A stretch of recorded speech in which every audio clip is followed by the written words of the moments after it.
Members of an oligopoly might be able to set the prices, though this might be illegal. यहाँ पर अपनी कीमत को रख सकते हैं लेकिन वो इलीगल होगी। इलीगल क्यों होगी? Oligopolist firms are able to make large profit because there are few players in the market. Barrier to entry allow an oligopolist firm to maintain the profit in long term. Customers basically पता है क्या है इसकी जो types हम पढ़ेंगे ना, एक होगी क्लूसिव, एक होगी नॉन क्लूसिव। क्लूसिव का मतलब होता है आपस में इकट्ठा हो जाना, मिल जाना। उसमें क्या करेंगे, जो 2-3 दुकानें हैं ना वो आपस में गांठ जोड़ कर लेंगी कि यार हम मिलकर इतनी कीमत रखते हैं। तो ये ओलिगोपोली बेसिकली उसको कहते हैं। डिसएडवांटेजेस क्या है? प्राइस सेटिंग इन ओलिगोपोली इलीगल इसलिए कह रहा है कि अगर आपस में उन्होंने तय कर लिया है कि यार हम इतनी इतनी कीमत रखेंगे और बाद में कोई एक बंदा कीमत बढ़ा देता है तो ये तो गलत हो गया ना, गैर कानूनी काम हो गया। Price setting in an oligopoly might prove disadvantages to customers, innovation of small players in the industry is suppressed. नुकसान ये है क्योंकि उन्होंने पहले बार उन्हें आपस में गठजोड़ किया हुआ है तो नए के लिए मुश्किल हो जाता है। An oligopolist firm is able to make good profits on an ongoing basis to therefore no incentive for product improvement. Oligopolist industries can suffer from price wars. जो नॉन क्लूसिव है वहां पर गठजोड़ नहीं होता तो हर बंदे ने डिफरेंट कीमत रखी है तो वो एक वार क्रिएट हो जाती है। टाइप्स ऑफ ओलिगोपोली, क्लूसिव और नॉन क्लूसिव। क्लूसिव ओलिगोपोली क्या होती है? Collusions are price cartels. Cartels का मतलब क्या होता है समझ लें, कोई भी एसोसिएशन, ठीक है, एसोसिएशन या फिर कोई ग्रुप। कार्टल का मतलब याद रख लें group. Are illegal in some countries, few firms consider such agreements as need. वो कहता है कि कुछ दुकानों का आपस में ग्रुप बना लेना कुछ कुछ मुल्कों में गैर कानूनी समझा जाता है। तो कोलिजन, कोलिजिव ओलिगोपोली का मतलब है लोग आपस में कोलिजन कर लेते हैं, कोऑपरेशन कर लेते हैं, अपना कोई ग्रुप या एसोसिएशन बना लेते हैं कि 10 दुकानें हैं, 10 में से 4 लोगों ने, 4 दुकानें वाले ने कहा है कि यार हम मिलकर ये कीमत रखेंगे ताकि किसी का प्रॉफिट लॉस ना हो। Price cartel, group of firms. मैंने कह दिया ना कार्टर का मतलब क्या है? Group. Group of firm getting together to determine the market price and output. 4 दुकानें थी आपस में टुगेदर, गेट टुगेदर हुआ उनका, इकट्ठे हुई ताकि वो अपनी प्राइस वगैरह और प्रोडक्ट सेट कर सकें कि इतना प्रोडक्ट बनाएंगे और इसकी इतनी कीमत रखेंगे। Price cartel depends upon the following conditions. Only very few firms are operating which are well known to each other, ठीक है, they are open with each other regarding the cost and production methods. अब machinery कौन सी रखी हुई है, आपस में कितना खर्चा कर रहे हैं सबको पता होगा।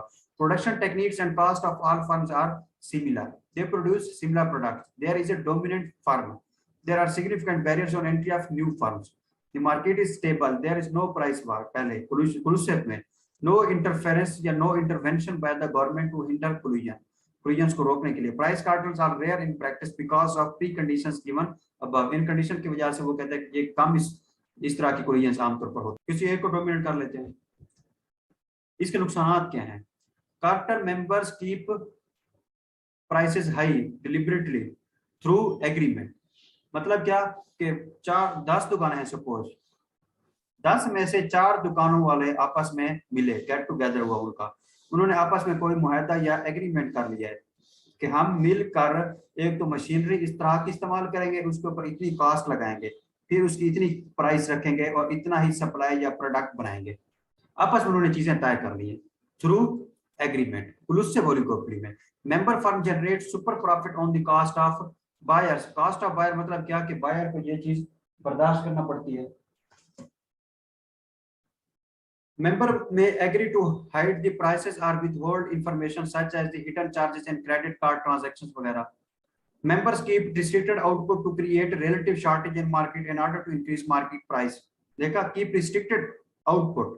वो 4 लोग जो ना इस तरह भी कर सकते हैं कि चारों के चार आपस में सोचे कि यार कल से हमने लोगों को कहना है कि हमारे पास प्रोडक्ट जो ना वो बहुत कम बच गया तो वो आप लोगों को हम नहीं बेच सकते।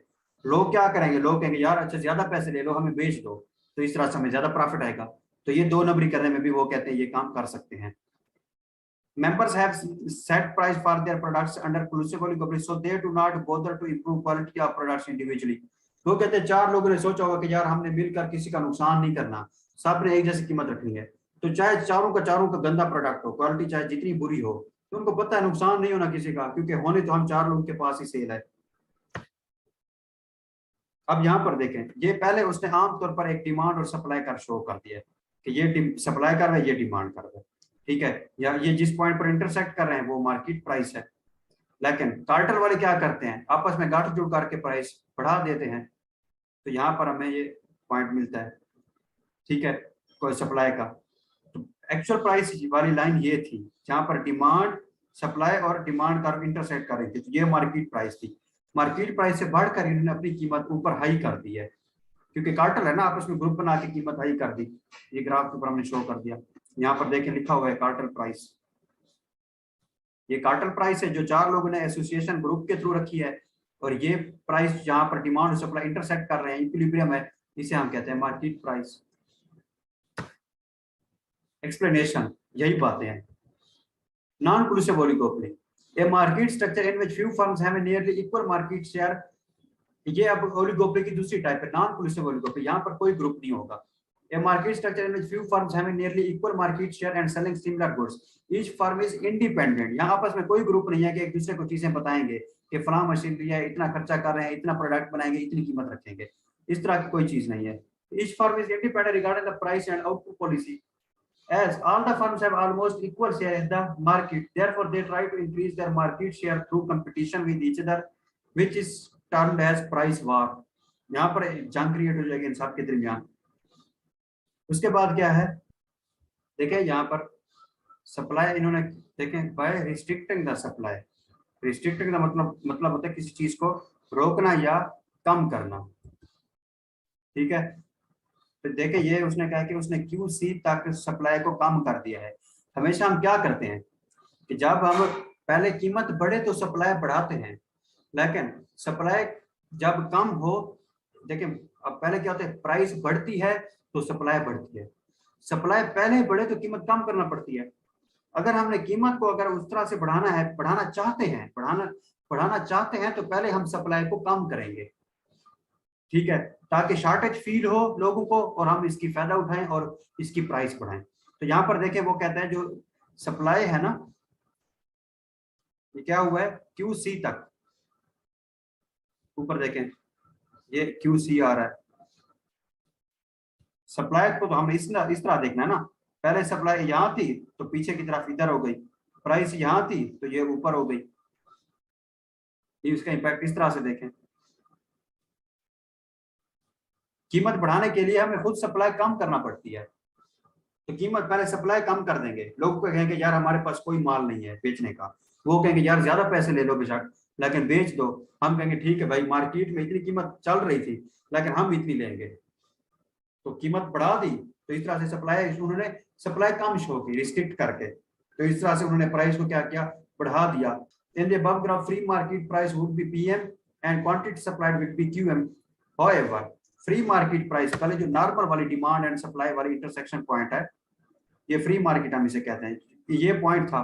तो वो कहता है इसमें क्या था पहले, हाँ वो कहता है जो आमतौर पर डिमांड और सप्लाई की कारक है उसमें क्या हो रहा है, my free market price would be PM and quantity supplied will be QM. However, cartel decides on a price of PC which may be established by restricting supply. Supply को कम करके हमने कीमत बढ़ाई to QC by use of a quota on its member. This creates the problem of potential oversupply because at price PC a member of the cartel might be tempted to maximize its own profit by producing at output QS. This would undermine the cartel agreement and probably lead the other member to increase the production.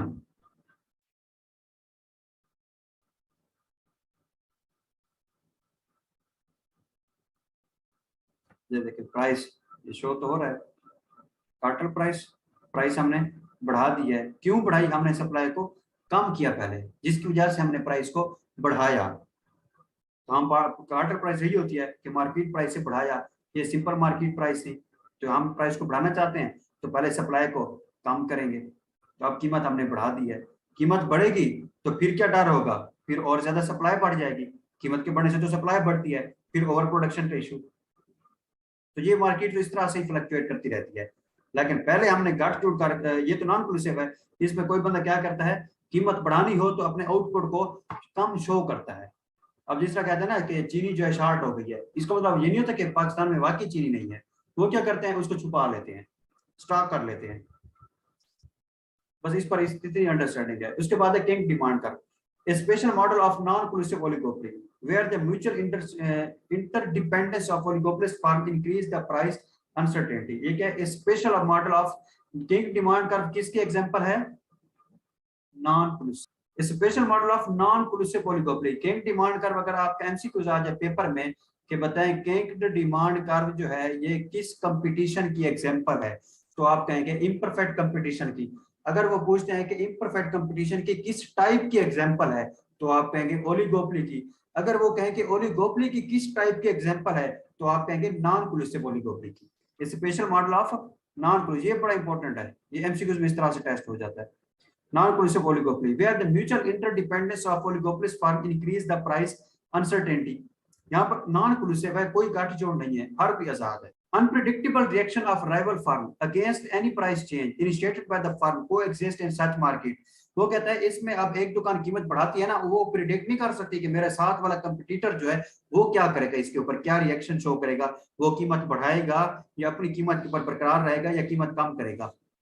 6 दुकानें हैं, 6 में से एक ने ऐसे ही पंगा किया है, अपनी कीमत बढ़ा दी है प्रोडक्ट की, तो वो कहते हैं अब वो उसको ना सर्टेनिटी नहीं है, उसकी प्रोडिक्शन नहीं कर सकता वो कि मेरे साथ वाली जो 5 दुकानें हैं वो भी मेरी तरह कीमत कम करते हैं प्रोडक्ट की, या वो अपनी कीमत पर कायम रहते हैं, या उल्टा और कीमत बढ़ा देते हैं। This action and unpredictable reaction of rival firm creates a unique demand curve. वो कहते हैं इसकी वजह से, अब देखिए आमतौर पर अगर हो ना, हमें पता है कि यार अगर प्राइस बढ़ेगी तो डिमांड कम होगी, ये नॉन कोलिसिव। अब यहाँ पर वो कहते हैं ये एबनॉर्मल सिचुएशन है, ठीक है, इसमें अनप्रिडिक्टेबिलिटी है, हमें नहीं पता कि हमारी साथ वाला दुकान वाला जो है, क्योंकि कंपटीशन तो है, 7 और दुकानें हैं, तो हमें पता नहीं है कि हमारी प्राइस के चेंज करने से वो अपनी प्राइस के ऊपर कैसा असर दिखाएंगे। Suppose there are 5 major firms A, B, C, D and E within a market. It has been assumed that the firms have no hidden or open cartel। ना तो उनका कोई खुलेआम कोई गठजोड़ है, ना ही कोई छुप के उन्होंने बनाया हुआ है। Because of this, every firm is independent। कोई ग्रुप भी नहीं है, एसोसिएशन ही नहीं है, कार्टल ही नहीं है, तो हर फर्म दुकान क्या है, आजाद है। In its economic decision, assume a price P in the market, as all the firms are independent. If a firm, suppose firm A, decide to change its price, then there will be 2 possible reaction or strategies for its rival or competitor firms B, C, D, E। वो कहते हैं कि suppose किसी भी मोहल्ले में 5 दुकानें हैं, 5 में से किसी एक ने कीमत तब्दील कर दी, जो बाकी 4 हैं उनके पास अब 2 किस्म के ऑप्शन होंगे। कौन से? Either the rival will match the price P star initiated by firm A, or rival firm will ignore any price change by the firm A। मतलब क्या? वो कहता है कि 5 दुकानें थी, 5 में से जो पहली दुकान है ना, इसने अपनी जो प्राइस है उसको चेंज कर दिया है। अब जो बाकी 4 हैं वो भी अपनी प्राइस को या तो चेंज करेंगे या फिर वैसी वैसी की वैसी रहेगी। तो इसके चेंज करने का इफेक्ट जो है उसके ऊपर जो बच्चे 4 दुकानें हैं वो 2 किस्म का रिएक्शन शो करेंगी। अनप्रिडिक्टेबिलिटी यही थी कि किंग डिमांड कर्व में जो नॉन कोलिसिव की एग्जांपल है उसमें इसने प्राइस जब चेंज की तो इसे नहीं पता था कि जो बाकी 4 दुकानें हैं वो भी इसकी तरह कीमत को चेंज कर देंगी या अपनी कीमत पर बरकरार रहेंगी। अब केस 1 क्या है? आइदर दी राइवल, राइवल का मतलब समझ लें जो बच्चा 4 दुकानें थी B, C, D और E, will match the price P dot. Suppose इसमें वो कहते हैं कि वो भी अपनी कीमत उस पहली वाले के बराबर ले आते हैं जिसने कीमत तब्दील की है, इनिशिएटेड बाय फर्म ए, जिसने अपनी कीमत तब्दील की थी। If firm A reduces its price and rival firm will do the same, वो भी कीमत कम कर दें, the market share will be distributed proportionately among all the firm as there is no reason to increase share of any particular firm.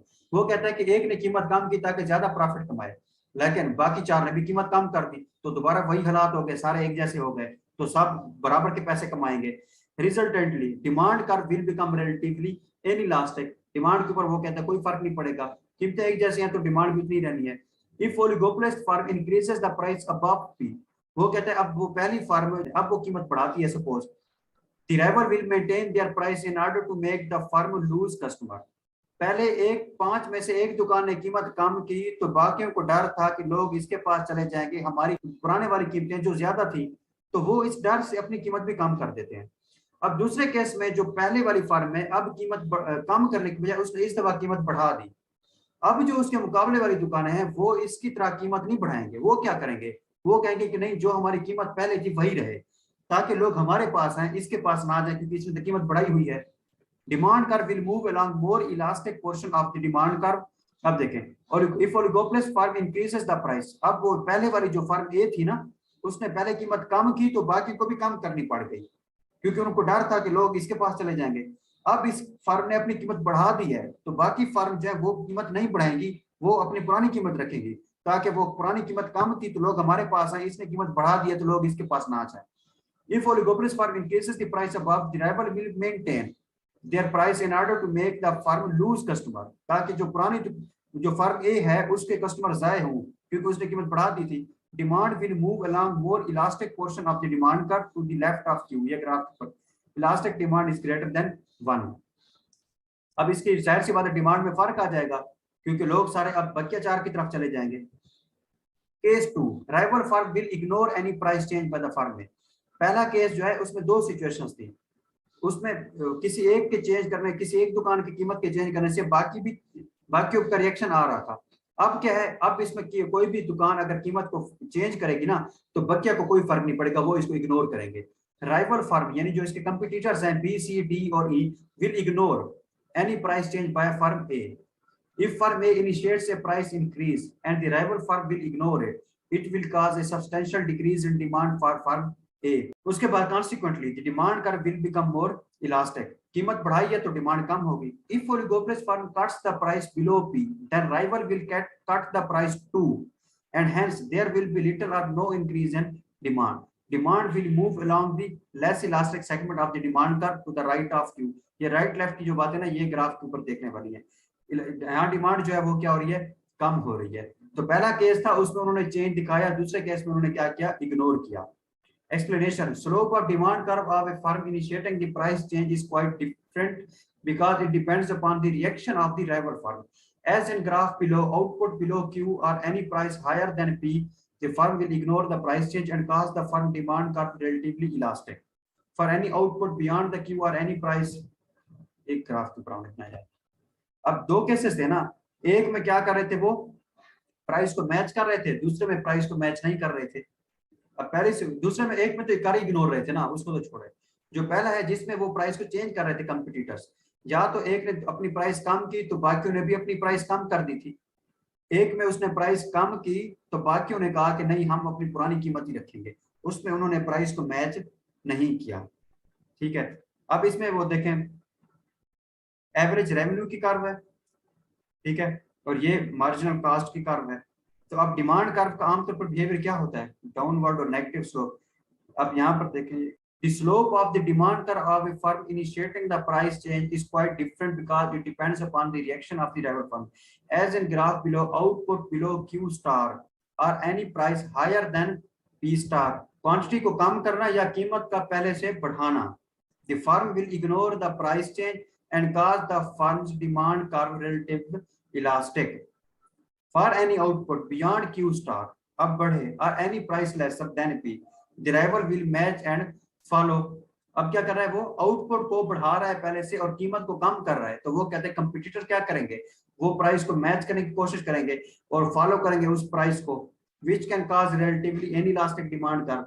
Consequently, demand curve for oligopolist firm will become a bend shaped and termed as kinked demand curve, where the bend occur at the existing price P and the corresponding quantity Q. The bend in the demand curve breaks the marginal revenue curve into two different segments. ये देखें, इसको segments में divide कर दिया demand curve. इसके portion देखें दो हैं, पहले जो बिल्कुल नीचे है वो है नॉन मैचिंग प्राइस, वहां पर तो कोई फर्क नहीं है कि नॉर्मल कर्व आ रही है। दूसरे के ऊपर उन्होंने उसको मैच करने की कोशिश की है, उस पॉइंट से आगे उन्होंने मैचिंग शुरू की जब की तो वहां पर वो मजीद बेंड हो गई है कि उसने कहा था कि मैंने अब एक ने कीमत कम की तो बाकी चार कहते हैं कि हमने भी कीमत कम करनी है।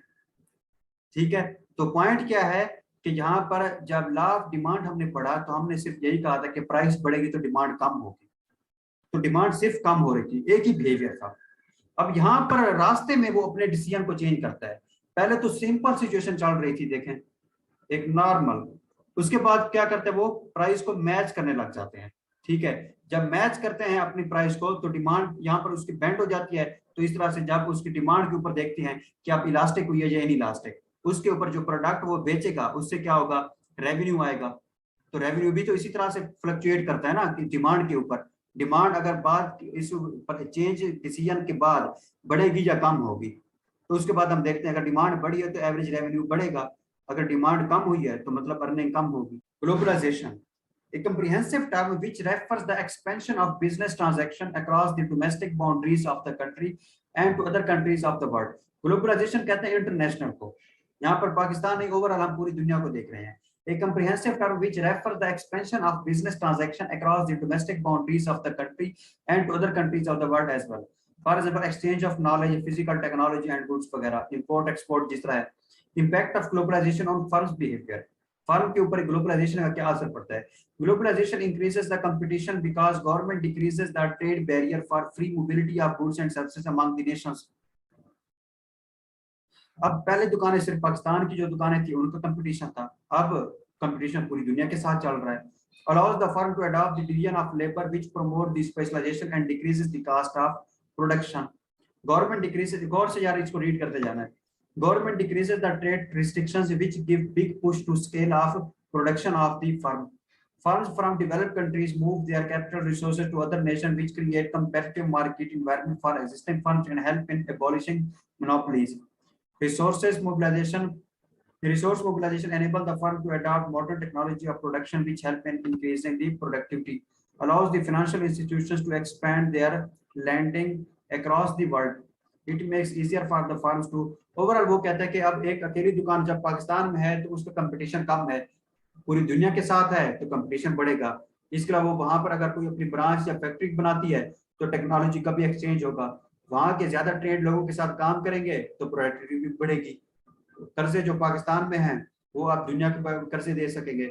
It makes easier for the firm to avail capital resource to overcome their hardships, मुश्किलात दूर होंगी। डिसएडवांटेज क्या है, this damaging for the infant industry, structural unemployment, environmental concerns, trade imbalances, inflation risk।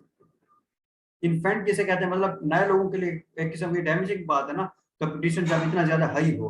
अब जो अकेला मोनोपोली वाला सिचुएशन है उससे तो कोई डर नहीं होता, एक अच्छी भली मार्केट है जहां पर इतनी दुकानें हैं वहां पर नए बंदे के लिए मुश्किल काम हो जाता है। इसकी पहले एक्सप्लेनेशन देते हैं। Before globalization firm was producing lesser output at higher cost and offering at relatively higher prices in the market. After globalization, firm's output expanded while its cost and price fell from itna। Here, firm is enjoying more profit by expanding the sales to international markets। पहले वो क्या कहता है कि firm was producing lesser output at higher cost and offering relatively higher prices। जाहिर सी बात है, जब ज्यादा खर्चा कर रहा है, प्रोडक्ट कम बन रहा है तो उसने खर्चे तो पूरे करने हैं तो ज्यादा पैसे लगाएगी। जब ग्लोबलाइजेशन आ गई, अब सिर्फ पाकिस्तानी, अब दुनिया के साथ भी काम हम कर सकते हैं। फर्म आउटपुट एक्सपेंडेड, अब ज्यादा प्रोडक्ट बनेगी, कॉस्ट एंड प्राइस। अब जब ज्यादा एक्सपेंड हो जाता है तो क्या होता है, कम खर्चे में बंदा ज्यादा काम कर लेता है। Fell from C1 C2 and P1 P2। Here firm is enjoying more profit. अब देखें ऊपर, इंपैक्ट ऑफ ग्लोबलाइजेशन। तो ग्लोबलाइजेशन के आने से क्या होता है, वो कहता है कि खर्चे कम होते हैं, प्रोडक्ट बढ़ता है, प्राइस कम होता है। प्राइस कम, कॉस्ट कम और प्रॉफिट ज्यादा। और क्या था, कॉस्ट प्राइस और आउटपुट, आउटपुट भी बढ़ेगा। उसने क्या था, ग्लोबलाइजेशन के आने से क्या होता है, कॉस्ट कम होती है।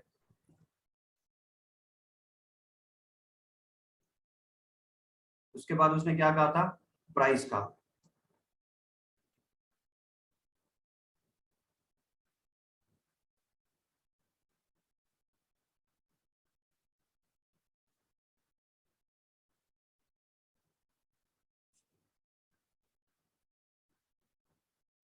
देखें average cost curves, AC2 AC1 MC1 MC2 P1 P2।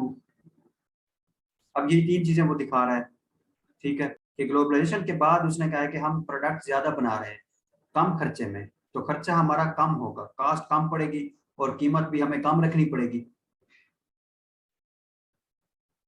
ठीक है, P1 से P2 प्राइस हुई। उसके बाद ग्राफ आपको दिखाऊं कि खर्चा भी अब कम हुआ, AC1 से AC2 कर्व ये नीचे आ गई। बस यही प्राइस और खर्चे को हमने शो करना था, ये दोनों कम हुए हैं। और एवरेज रेवेन्यू और मार्जिनल रेवेन्यू, ये हमने शो करना होता है कि फलां पॉइंट के ऊपर टच होंगे और इस तरह से।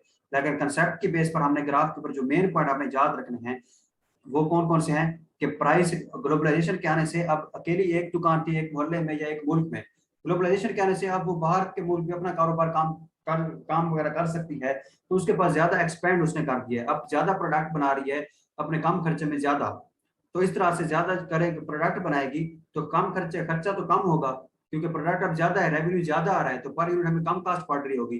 तो पर यूनिट कास्ट कम पड़ रही होगी तो इस तरह से हम क्या करेंगे, हमें खर्चे पूरे करने का कोई इस तरह का डर नहीं होगा, हमें पता है, तो हमें प्राइस वगैरह भी ज्यादा रखने की जरूरत नहीं पड़ेगी। ठीक है, तो प्राइस भी इस तरह से कॉस्ट और प्राइस दोनों क्या करेंगे, कम होंगे। यहाँ पर लिखा है उसने various cost and price fell from C1 to C2, cost and price P1 to P2। तो ग्लोबलाइजेशन के आने से ना ओवरऑल बंदे के प्रोडक्ट में एक्सपेंशन होती है, बढ़ता है, जिसकी वजह से उसे खर्चे पूरे करने का डर नहीं होता, तो प्राइस भी वो पहले से कम कर देता है। और इस तरह से वो एक या दो फैक्ट्री में अब ज्यादा प्रोडक्ट बन रहा है तो उसके क्या हो रहे हैं, ज्यादा कास्ट वगैरह और प्राइस सारा कुछ।